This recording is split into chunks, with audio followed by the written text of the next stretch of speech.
நீங்க இந்த சேகரங்களோட பர்ஸ திருடுனீங்களா? சொல்லுங்க, இவரோட பர்ஸ திருடுனீங்களா? ஆமா. இல்லைங்க சாமியோ. நீங்க சொல்ல வேண்டியது இங்க வந்து சொல்லுங்க. சொன்ன இருப்பா, அட இருப்பா. போடா. வணக்கம் சார். நீதிபதி அவர்களே, என் பெயர் ராஜா. நான் ஒரு ரிக்ஷாக்காரன்.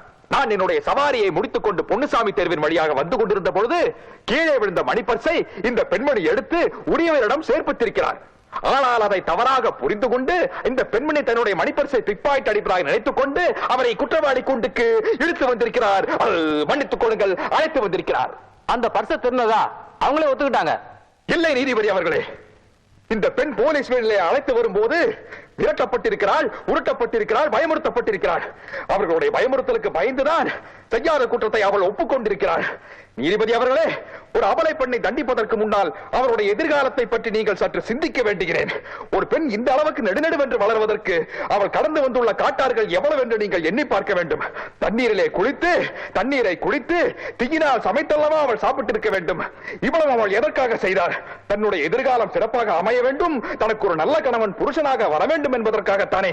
இந்த பெண்மணி சமுதாயத்திலே போடும் வேஷங்களை நீங்கள் எண்ணி பார்க்க வேண்டும். ஒரு தாய்க்கு மகளாக, மகளுக்கு தாயாக, சகோதரனுக்கு சகோதரியாக, சகோதரிக்கும் சகோதரியாக, ஒரு புருஷனுக்கு மனைவியாக, இப்படியெல்லாம் கஷ்டப்படும் மாதர்குல மாணிக்கத்தை, பூத்துக் குலுங்கும் பூஞ்சோலையை, திகட்டாத தேனமுதை, தெல்லமுதை, கள்ளமுதை குற்றவாளி என்று கூறுவதா நீதிபதி அவர்களே?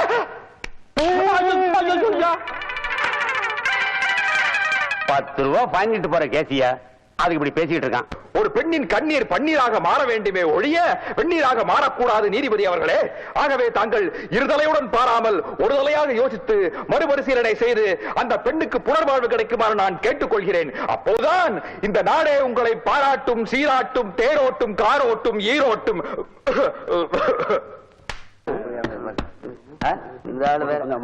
அவனுக்கு விடுதலை வெளியா